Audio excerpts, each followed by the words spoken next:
오늘 본문의 말씀은 참 이 고린도전서를 제가 보니까 참 주제가 어려워요. 그러니까 이게 뭐가 어렵냐? 우리하고 맞지가 않아. 그러니까 지금 이 시대하고 맞지가 좀 않는 그런 어떤 개념으로 나오기 때문에, 근데 그럼에도 불구하고 그 의미를 찾아내야 돼요. 그래서 오늘도 이제 본문의 말씀은 그 여자가 예배보를 쓰는 거, 그 문제거든요. 그러니까 우리한테는 뭐 그게 중요하지 않잖아요. 또 그러지도 않잖아요. 그러니까 이 문제를 그 당시 안에서 그 헬라 문화권 안에서 고린도 지역에서 어떻게 했는지를 먼저 알고, 그래서 그거를 잘 해석해야 돼요. 우리가 고린도 저는 항상 그 말씀을 볼 때에 구조를 봅니다. 구조. 이게 굉장히 중요하거든요. 그러니까 여러분 그거 아십니까? 공부 잘하는 사람은 1시간만 돼도 요점을 파악하는데, 공부 못하는 사람은 뭐예요? 10시간을 봐도 요점이 안 잡히는 거예요. 그러니까 공부 못하는 사람은 주로 보면은 1장부터 계속 달달달달 외워요. 그리고 1장은 끝났는데 그 다음 장이 안 외워지는 거예요. 그런데 공부를 좀 하는 사람들은 전체 구조를 먼저 봅니다. 도대체 어떤 형태로 있기 때문에 이 내용이 있는가. 그래서 제가 뭐 공부 잘한다는 그런 의미는 아니고, 제가 그 성경을 볼 때 가장 먼저 생각한, 도대체 이게 왜 써졌나? 기록 목적이 뭔가? 그걸 먼저 제가 보거든요. 그럼 두 번째로는 그럼 어떤 배경 속에서 썼는가? 세 번째로는 어떤 구조가 있는가? 그걸 안 다음에 제가 한 구조 나눠서 들어가요. 그래서 여러분들이 설교 듣기가 조금 편할 거예요. 왠지 아세요? 전체 제가 밑그림을 다 그려주고, 그리고 나서 조금 더 배경을 설명하고, 그 다음에 조금 더 안쪽으로 들어가기 때문에 아마 여러분 말씀 듣기가 아주 편할 거예요. 인정을 안 하시는 것 같은데, 인정하시든지 안 하든지 저는 이해가 됩니다. 그러니까 그 말씀을 볼 때 도대체 그 의미가 뭔지를 알아야 돼요. 그러니까 그걸 모르고 그냥 한 장 한 장 하면은 도대체 무슨 내용인지 하나도 몰라요. 이 전체에 고린도전서는 이 사도 바울이 고린도 교회를 세우고 나서 에베소로 가면서 어떻게 해요? 그 뒤에 문제가 있었다고 그랬죠. 문제가 있어서 들어보니까 고린도 교회가 여러 가지 문제가 있음으로 인해서 너무너무 안타까운 마음에 편지를 쓴 게 고린도전서거든요. 물론 고린도 교회가 여러 가지 문제가 있어서 사도 바울한테 요구도 하고요. 좀 가르쳐 달라고 하는 부분도 있어요. 그래서 전체 구조가 1장부터 1장 1절에서 9절까지는 서론이에요, 서론. 그리고 1장 10절부터 15장까지는 본론이에요. 그리고 16장은 결말입니다. 그리고 이 1장 10절에서 15장을 나누면 1장에서 6장까지 딱 잘라 끝나고, 그 다음에 7장에서 15장으로 나눠요. 그러니까 1장에서 6장은 고린도 교회가 갖고 있는 이렇게 하나 되지 못하고 분열하는 문제라든지 도덕적으로 타락한 모습에 대해 지적을 하고 교훈을 하고 책망을 합니다. 그리고 7장서부터는 고린도 교회가 자기들이 갖고 있던 여러 가지 문제에 대한 질문한 부분에 대해서 얘기를 하죠. 예를 들어서 결혼에 대한 문제라든지, 지난 시간까지 했던 제사 음식을 먹는 건지 말아야 되는지, 우상 올라왔던 그 음식을 먹는지 마는지에 대한 문제. 즉 오늘부터 해가지고 11장부터 14장까지 하는 문제가 예배 가운데, 공적 예배 가운데 나타나는 문제들. 그리고 마지막에는 부활에 대한 문제예요. 이제 이해하셨죠? 전체 구조가 그렇게 돼요.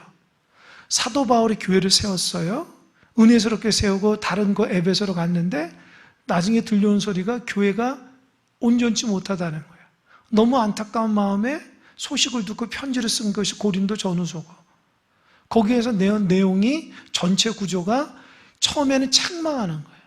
너희들이 이렇게 성적으로 타락하고 문제가 있고 하나님 모시고 온전치 못하고 싸우고 분류하고 나누고 분파가 일어나고 그 문제에 대한 책망을 하고, 그리고 나서 고린도 교회 안에 있던 성도들이 여러 문제, 결혼에 대한 문제, 아까도 말한 것처럼 그 우상 고기를 먹는 것과 먹지 않은 것에 대한 믿음과 믿음 없음에 대한 문제, 또 오늘 말씀 전하는 공적 예배 시간에 여러 가지 문제. 첫 번째 뭐냐, 그 머리에 여자들이 이렇게 수건 쓰는 거 있잖아요. 카톨릭 하면 그러잖아요.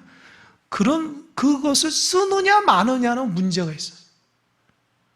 아니 원래는 써야 되는데 안 써요.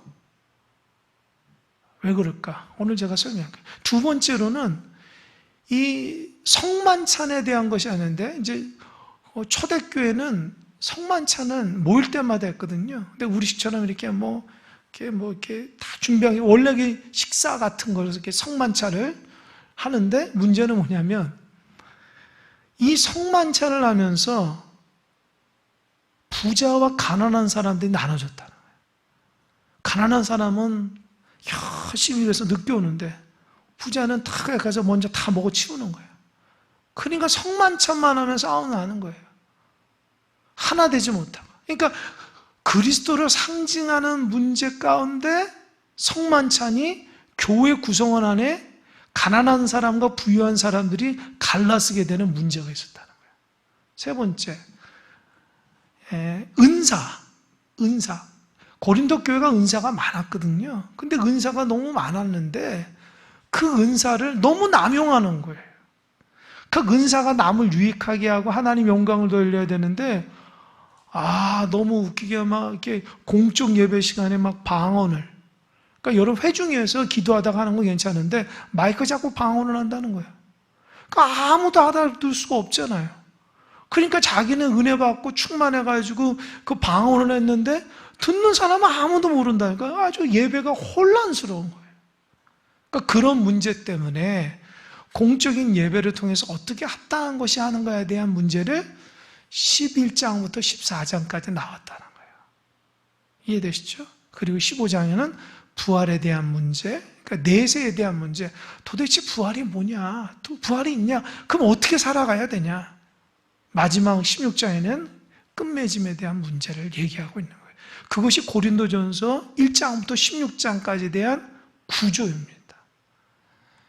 이거는 신학생들한테만 가르쳐 주는 거예요. 잘 생각하셔서 전체가 뭔지를 알고 지금은 우리가 어떤 구조 가운데 이 말씀을 보고 있다라는 것을 알 수 있어야 돼요. 그렇다면 오늘 본격적으로 들어가서 이 예배 때 쓰는 수건을 쓰느냐 마느냐의 문제 때문에 문제가 일어난 거예요. 그래 한번 보겠습니다. 2절 보니까 2절 다 같이 한번 읽어볼까요? 시작. 너희가 모든 일에 나를 기억하고 또 내가 너희에게 전하여 준 대로 그 전통을 너희가 지킴으로 너희를 칭찬하노라. 예, 사도 바울은요 이렇게 너희가 모든 일에 나를 기억하고 또 내가 너희에게 전하여 준 대로 그 전통을 너희가 지킴으로 너희를 칭찬하노라. 이제 11장 딱 들어가니까 고린도 교회가 칭찬받을 것도 있거든요. 고린도 교회는 열심도 있었고요, 참 말을 잘하는 지혜로움도 있었고요, 은사도 많았어요. 그런데 그리고 또 사도 바울이 그 전하여준 그 여러 가지 문제들, 여러 가지 전통들을 그래도 잘 따른 면도 있었거든요. 그러면서 그 문제가 뭐예요? 사도 바울이 이렇게 얘기하는 것은 맨 처음에 칭찬하면서 문제를 드러내는 거예요. 너희들 그동안 그래도 믿음으로 잘 살았지만 그러나 이제부터 얘기하는 걸 잘 들어봐라 라고 하면서 3절 그러나 나는 너희가 알기를 원하노니 각 남자의 머리는 그리스도요 여자의 머리는 남자요 그리스도의 머리는 하나님이시라. 물은 남자로서 머리에 무엇을 쓰고 기도나 예언하는 자는 그 머리를 욕되게 하는 것이요 물은 여자로서 머리에 쓴 것을 벗고 기도나 예언을 하는 자는 그 머리를 욕되게 하는 것이니 이는 머리를 빈 것과 다름이 없습니다. 이제 저 좀 보세요. 이제 배경을 설명해 드릴게요. 이 고린도 교회 안에서 모일 때마다 원래는 이렇게 수건을 이렇게 흰 수건을 딱 해가지고 경건하게 하나님 앞에 여자분들은 예배를 드렸거든요. 남자는 그렇지 않고요. 근데 어느 순간부터 여자분들 신도 중에서 이 수건볼을 걷어가서 예배를 하는 거예요. 깜짝 놀라는 거예요. 교회 안에서 발칵 뒤집힌 거예요. 왜요? 그 당시 헬라 문화권 안에서 있었던 것은 보통 여자들이 외출을 하거나 공적인 모임에 있을 때는 반드시 수건하는 거예요. 여러분 중동 가면 그 차도르라고 그러죠? 그처럼 항상 머리에 뭐를 쓰고 다녔다는 거예요. 이유가 뭐냐면 이게 이제 그 남성 중심의 사회였기 때문에 여자는 남자 밑에 있다. 그러니까 여자 위는 남자다. 그런 어떤 사상들이 있었어요. 그렇기 때문에 그 당시에 사람들은 다 여자들은 이게 수건볼을 다 쓰고 다녔는데 예배 시간에도 마찬가지로 그렇게 썼죠. 근데 어느 순간 고린도 교회가 하나님의 은혜 가운데 막 그 은사를 주니까 그 여자 성도 중에서 막 방언도 하고 예언도 하고 여러 가지 그 은사를 갖게 되니까 자기가 굉장히 은혜를 많이 받으니까 대단한 것처럼 생각한 거예요. 그러다 보니까 교회는 그리스도 안에서 자유롭고 평등하다라는 것을 주장하면서 아니 남자는 안 썼는데 왜 우리가 써야 되냐라고 하면서 수건볼을 안 썼다는 거예요. 근데 교회 안에서는 너 써라. 왜 안 쓰고 다니냐? 다른 사람들이 다 쓰는데 너 왜 안 쓰냐? 나는 그리스도 안에서 자유했고 구원받았고 하나님이 당신과 나 남자나 여자나 다 똑같이 평등하게 했는데 왜 우리가 굳이 이거를 써야 되냐? 라고 하면서 안 썼다는 거예요. 그러니까 교회 안에서 예배 때마다 이게 문제예요. 왜요? 빨리 수건볼 쓰십시오. 근데 난 됐습니다. 그러니까 예배하면서 이 수건볼 쓰는 문제 때문에 신경이 더 써서 하나님 앞에 집중을 못하는 거예요. 무슨 말인지 알겠죠? 그럼 왜 써야 되냐? 아까도 말한 것처럼 헬라 사회는 그런 남성 중심의 사회였기 때문에 그렇게 썼다는 거예요. 그럼 만약에 안 쓴다. 그럼 무엇을 의미할까요? 이 부분이 중요해요. 이게 수건볼을 안 쓰면 창기로 여긴다는 거예요. 이해하시죠? 그런 여인들로 생각한다는 거예요. 성적으로 타락한 여인들은 이건 안 쓴다는 거예요. 그러니까 교회 오는 사람이 수건볼을 탁 쓰고 와서 하나님 앞에 예배해야 되는데 교회 올 때도 이걸 안 쓰고 예배 때도 이걸 안 써가지고 불신자들이 이걸 보니까 야, 교회는 타락한 곳이구나. 교회는 저렇게 이상한 집단이구나. 오해를 한다는 거예요. 그래서 그 사람 때문에 교회 전체가 어떻게 돼요? 이상한 집단으로 몰린다는 거예요. 이것도 여러분 그 우상 고기 먹는 거하고 비슷하죠. 이거 먹을 수도 있지만 믿음이 약한 사람을 위해서는 안 먹는 거거든요. 그죠? 내가 먹을 수도 있지만 저 사람이 이거 봐서 시험을 든 거나 이게 하나님의 영광이 안 되면 먹지는 않죠. 먹을 수도 있지만. 그러니까 그 여인도 마찬가지죠. 맞아요. 그리스도 안에서 다 평등하고요. 다 자유로워서 안 쓸 수도 있죠. 하지만 불신자가 보거나 믿음이 약한 자들이 그걸 볼 때는 그렇게 예배하고 그렇게 다니는 것은 성적으로 타락한 여인들의 상징인데 그걸 굳이 자기는 자유롭다고 해서 벗어서 머리볼을 벗어가지고 예배하고 다닌다는 것은 공동체 전체에 대한 손가락질을 당하는 거라는 거예요. 이해하셨죠? 그렇기 때문에 그랬다는 거예요. 근데 이 문제를 사도 바울이 저는 참 사도 바울이 제가 늘 이렇게 말씀을 준비하면서 느끼는 참 깊이가 있고 똑똑하신 분이에요. 내가 보니까. 이 문제를 접근할 때에 하나님의 창조 원리와 또 그 당시에 어떤 인간적인 어떤 모든 사람들이 갖고 기본 본성을 가지고 이 문제를 끄집어내서 설득을 시켜요. 그리고 이것은 그리스도 안에서 당연히 우리가 써야 된다. 이렇게 얘기합니다.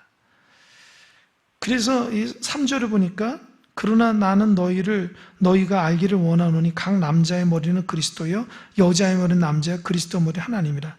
이 머리라는 개념으로 이 문제를 풀어져요. 여러분 보세요. 남자의 머리는 누구죠? 성경 보세요. 남자의 머리는 누구예요? 그리스도. 여자의 머리는 남자, 그리스도의 머리는 하나님. 저 좀 보세요.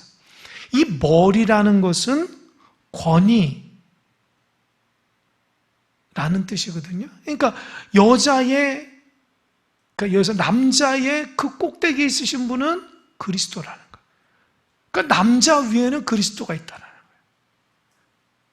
그러니까 반대로 여자의 머리도 그리스도예요. 그러니까 여자의 권위가 그리스도고 남자의 머리도 그리스도예요. 이건 이해되시죠? 뭐 사람하고 하나님이니까 당연히 우리가 복종해야 되죠. 그런데 여자의 머리는 남자다. 이거는 조금 어떻게 생각했어요? 여자 성도님도 많은데 기분 나쁘죠? 아, 왜 여자의 머리가 남자야? 그렇게 할 수 있잖아요. 근데 그 당시는 그랬다는 거예요. 그래서 이 문제를 어떻게 하냐? 뒤에도 나오겠지만 여러분 하나님께서 세상을 만드실 때에 사람을 만들 때 누구 먼저 만들었죠? 아담, 남자를 먼저 만들었죠. 남자인 아담이 독처하니까 돕는 배필로서 누구를 만들어요? 하와를 만들죠. 근데 뭘로 만들어요? 갈비뼈를 가지고 만들죠. 그죠? 갈비뼈를 가지고 탁 만들어요. 그러니까 보세요.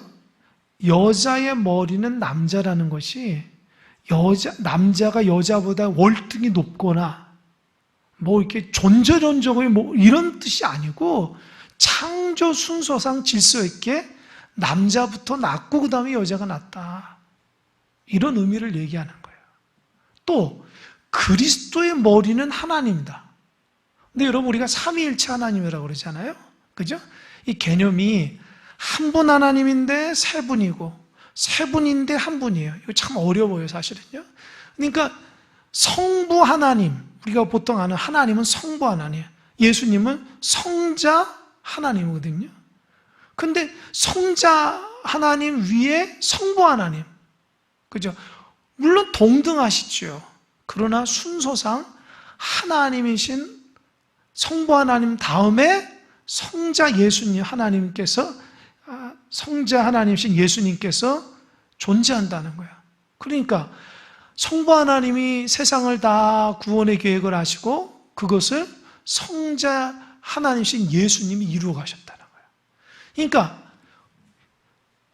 사람과 하나님과는 차등이 있지만 사람과 사람과 또 하나님과 하나님 사이에는 그런 차등이 아니라 질서라는 거예요. 질서.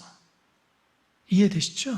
그러니까 그 문제를 가지고 여자 위에 남자, 그러니까 여자의 머리 낸 남자가 사도 바울은 그 당시에 남성 우월주의로 여기는 것이 아니라 하나님께서 사람을 만드실 때 창조 질서대로 남자를 먼저 만들고 그 다음에 여자를 만들었으니 그런 질서와 조화 가운데 살아가라는 거죠. 또 한 가지는 가정 가운데 부부 가운데 남자가 대표권이 있다는 거예요. 그죠? 우리도 그렇잖아요. 남자가 대표권이 있잖아요. 그렇듯이 남자하고 여자는 동등하지만 그래도 대표성은 남자다라는 것을 얘기하는 거예요. 그런데 4절 물은 남자로서 머리에 무엇을 쓰고 기도나 예언하는 자는 그 머리를 욕되게 하는 것이다. 근데 또 어떤 남자가 머리에 수건을 썼어요. 여자가 써야 되는데. 그러면 남자의 수건을 쏜다는 개념은 뭐예요? 남자의 머리가 누구라고 그랬어요? 3절에서는. 아니, 3절은 누구라고 했어요? 그리스도라고 했죠. 그러니까 보세요. 남자 성도님들을 예배하는데 남자 위가 그리스도인데 수건보로 딱 쓰면은 그리스도 말고 누구가 더 있다라는 의미가 되는 거예요. 이해되시죠? 이해되시죠? 이게 내가 가장 쉽게 설명한 거예요. 여러분들이 자료를 보니까 좀 복잡한데 이게 가장 쉬운 줄. 남자가 수건보를 쓴다는 것은 자기의 머리 대신 그리스도를 온전히 이렇게 예배해야 되는데 머리를 수건보를 쓰는 것은 그리스도 말고 위가 또 있다는 것을 자기가 머리에 쓴다는 거예요. 그러니까 이것은 하나님께 욕이 되는 거예요. 예배를 드리는데 하나님을 전적으로 옮기는 것이 아니라 하나님과 예수님 존재보다도 더 누군가를 있다는 걸 상징적으로 썼으니 그런 거 하지 말라는 거예요. 그러니까 부끄럽고 하나님 앞에 욕된다는 거예요. 사도 바울이 주장합니다. 반대로 5절 물은 여자로서 머리에 쓴 것을 벗고 기도나 예언을 하는 자는 그 머리를 욕되게 하는 것이니 이는 머리를 민 것과 다름없다. 아까 말한 것처럼 여자가 수건보를 걷는 것은 창기를 의미한다고 그랬잖아요. 그리고 수건보를 왜 써야 되냐? 아까도 말한 것처럼 여자의 위에 남자가 있는데 그게 어떤 그 존재론적인 위가 아니라 남자부터 태어나고 그 다음에 질서 있게 여자가 태어났다는 것을 상징적으로 나타내는 그 당시에 그런 문화 가운데 새겨진 것이기 때문에 여자가 아무런 것도 없이 그냥 예배를 드린다. 그런 거는 그 당시에 했던 것처럼 타락한 사람이 하나님 앞에 예배하는 것 똑같은 것이 되니 그렇게 예배하지 말라는 거예요. 그러니까 그것 때문에 교회 안에서 너 왜 수건보 안 쓰냐? 나는 안 쓴다. 그렇게 티격태격하면서 예배가 질서가 없어졌다는 거예요. 6절 만일 여자가 머리를 가리지 않거든 깎을 것이요 만일 깎거나 미는 것이 여자에게 부끄러움이 되거든 가릴지니라. 그럼 여자들이 머리를 깎는 건 뭘 의미할까? 제가 배경을 찾아보니까 여자 노예들이나 머리를 깎는 거예요. 그러니까 예배하면서 이렇게 와서 예배하는 사람의 머리를 여자가 깎았다. 그럼 자기는 노예입니다. 그런 상징적 의미하기 때문에 합당하지 않다는 거예요. 그러니까 아까도 제가 얘기했죠. 이 설교하기 좀 힘들다고. 지금하고 안 맞아요. 지금하고 안 맞는다고. 여러분 우리 성도님들 중에 긴 머리가 몇 분이나 돼요? 긴 머리가? 우리 아내 말고는 없는 것 같네. 전부 이렇게 다 짜고 까고 또 볶으셨잖아요. 볶으신 분도 있고. 그죠? 그러니까 그 당시의 입장에서는 그게 안 된다는 거예요. 뒤에도 나오지만 머리를 이렇게 길어야 되고 수건보를 써가지고 그 당시의 문화가 그랬기 때문에 그렇게 해요. 그죠? 그리고 남자는 예배할 때 수건보를 안 쓰고 그러니까 그 자체가 남자라는 것은 그 3절에는 그리스도의 빛이라는 거예요. 영광을 드러내는 것이기 때문에 뭔가 쓰지 말라는 거 다른 어떤 권위가 들어가면 안 된다라는 것을 의미한다는 거예요. 7절 남자는 하나님의 영광과 형상과 영광이니 그 머리를 마땅히 가르지 않거니와 여자는 남자의 영광이야. 아까 말한 것처럼 남자는 하나님의 영광이기 때문에 그 남자를 통해서 예배 가운데 하나님의 영광이 바로 올라가기 때문에 뭔가 쓰지 말라는 거예요. 그러나 여자의 영광은 남자라는 거예요.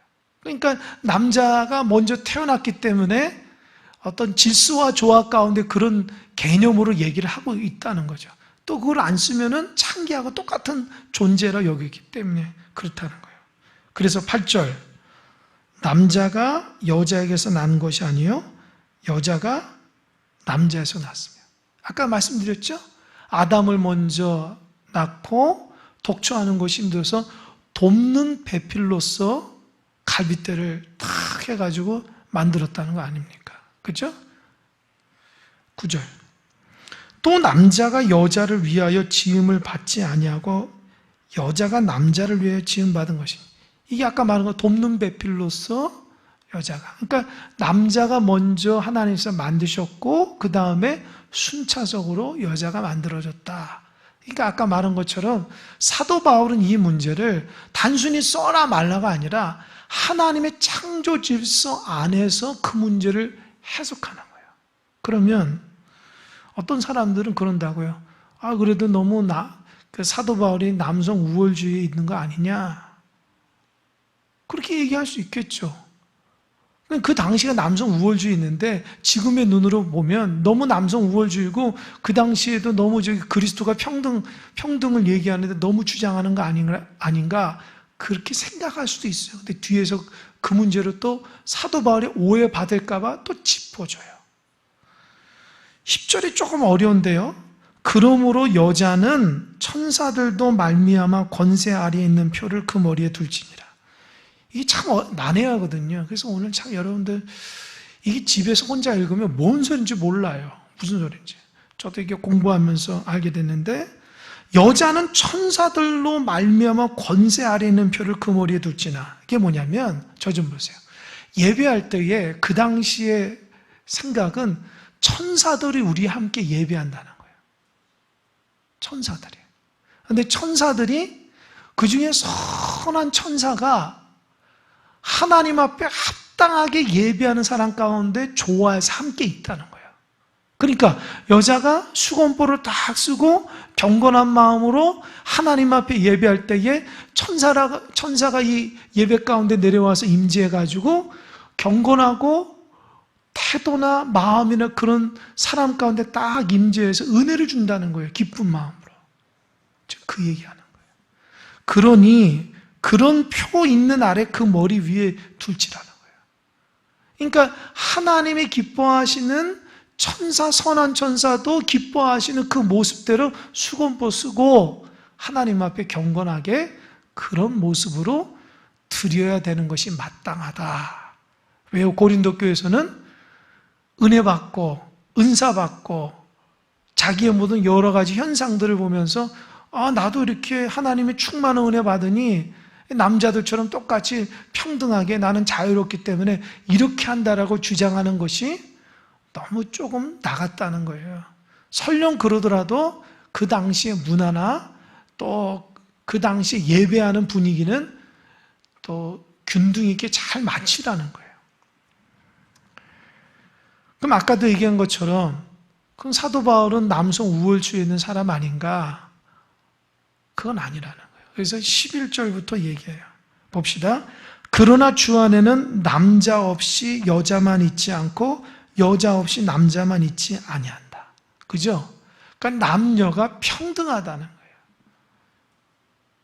남녀가 평등하다는.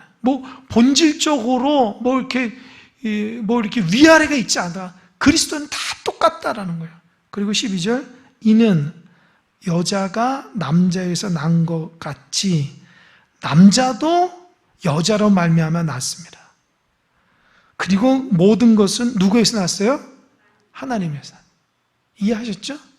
그러니까 앞에서 얘기하는 부분은 그 당시 남성 우월주의는 헬라 문화권에서 있던 얘기를 해서 그렇게 수건보 쓰는 것이 당연하다고 얘기하지만 사도 바울은 그렇게 얘기하지 않고 성경에서 나오고 있는 창조 질서와 또 그리스도 안에서 평등하다는 것도 주장하고 있는 거예요. 그래서 사도 바울이 우월주의 있는 게 아니에요. 여러분 생각해 보세요. 남자나 여자나 똑같잖아요. 그죠? 다른가요? 똑같죠. 그리스도 안에서 다 똑같죠. 하나님 딱 볼 때 남자를 더 많이 은혜 주고 남자를 더 칭찬하고 남자를 더 높이 치고 이러나요? 하나님 그러신 분이 아니잖아요. 다 똑같고 중심을 보시죠. 그러나 남자와 여자가 다르잖아요. 여러분 창세기에 보면은 타락하고 나서 그러잖아요. 하나님이 여자는 남자를 그러니까 여자 보고 남자가 너를 다스린다 이렇게 얘기했거든요. 또 남자는 수고롭게 일해야 땀 흘려야 산다라고 얘기를 했어요. 그러니까 그 말씀에 비추어서 이렇게 뭡니까? 다 똑같지만 역할들이 다르다는 거예요. 역할들이. 하지만 상호 보완적이고 서로 돕는 배필로서 살아간다는 것이죠. 그래서 그 당시에 이런 개념들을 잘 짚어주지 못하니까 어떻게 됐어요? 교회 안에 그 예배포 쓰는 문제 때문에 서로 난리가 났다는 거예요. 그래서 13절 너희는 스스로 판단하라. 여자가 머리를 가리지 않고 하나님께 기도하는 것이 마땅하냐. 스스로 생각해 보라는 거예요.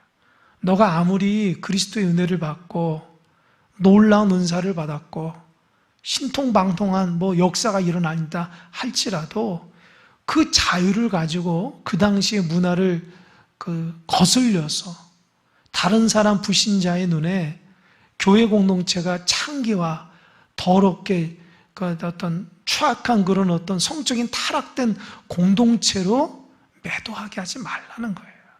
그리고 하나님께서는 창조 질서상 어떻게 해요? 그렇게 창조했으니까 예배할 때에 수건보를 쓰고 모든 사람들에게 경건한 모습으로 예배하니까 스스로 생각하라는 거예요. 그러니까 남한테 뭐 지적을 한다거나 남한테 이게 옳다 그러다가 아니라 스스로 사도 바울이 말한 그 부분을 생각해 보라는 거예요. 하나님도 그걸 원하신다는 거죠.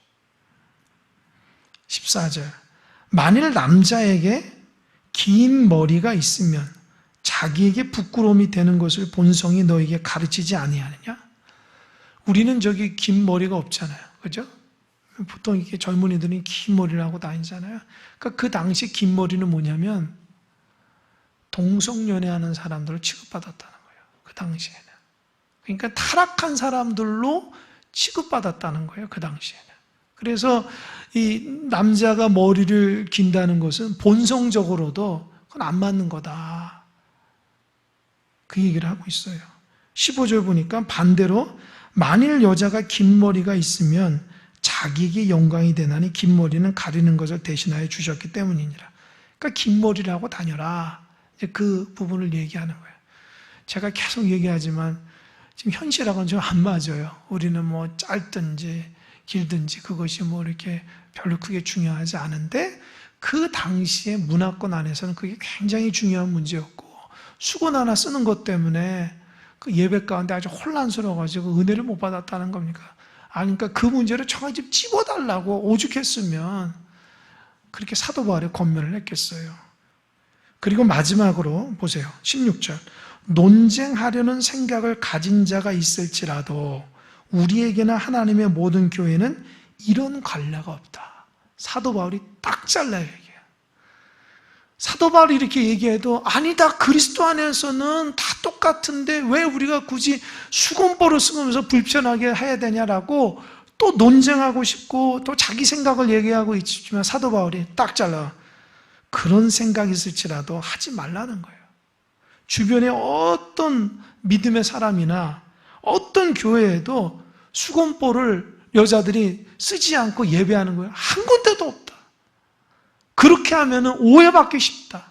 그러니 아무리 자유가 주어졌다 하더라도 이 그리스도의 덕을 위해서는 그렇게 하라는 거예요. 이해하셨죠? 오늘은 요 문제예요. 그러니까 제가 이걸 하면서 재미난 예전에 제가 얘기 한번 했는데 글을 읽다가 재미나더라고요. 어떤 여학생이 왔는데 옷을 너무 이렇게 좀 이렇게 속칭 너무 야하게 입고 온 거야. 그래서 왜냐면 어떤 야냐, 이 배꼽이 다 보이는 그렇게 입고 온 거예요. 제가 근래 이렇게 운동하니까 그런 여학생이 있더라고요. 그래서 저는 저 학생은 옛날에는 이게 왜 그럴까 그랬더니 요즘에는 달라졌어요. 저 여학생은 참 건강하다, 배가 뜨뜻한다고 보다. 저렇게 그냥 안 가려도 저렇게 배탈이 안 나보다. 그 생각이 근데 그 여학생이 있는 예배하니까 목사님이 그런 거예요. 너무 신경 써서 나중에 야, 너 왜 그런 배꼽티를 입고 왔냐? 하나님 앞에 올 때는 정중하게 입고 와야 했더니 그 아이가 그런 거예요. 목사님, 하나님은 중심을 보신다고 해서 제가 중심을 왔다는 거예요. 그 글을 읽는데 참 재밌는 거예요.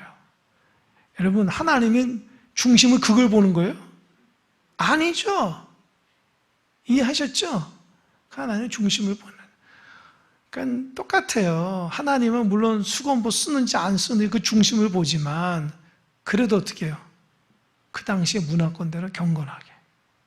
그래서 아마 여러분들이 생각해 보세요.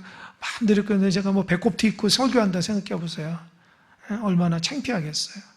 예전에 전했던 교회에서 제 후배 목사님 좀 독특한 친구가 있었어요. 이 고등부를 지도하는데 그 친구가 어느 날 이제 교육자 회의를 하는데 그런 거예요. 담임 목사님한테 목사님 저 노란색으로 머리 염색 좀 할게요. 그런 거예요.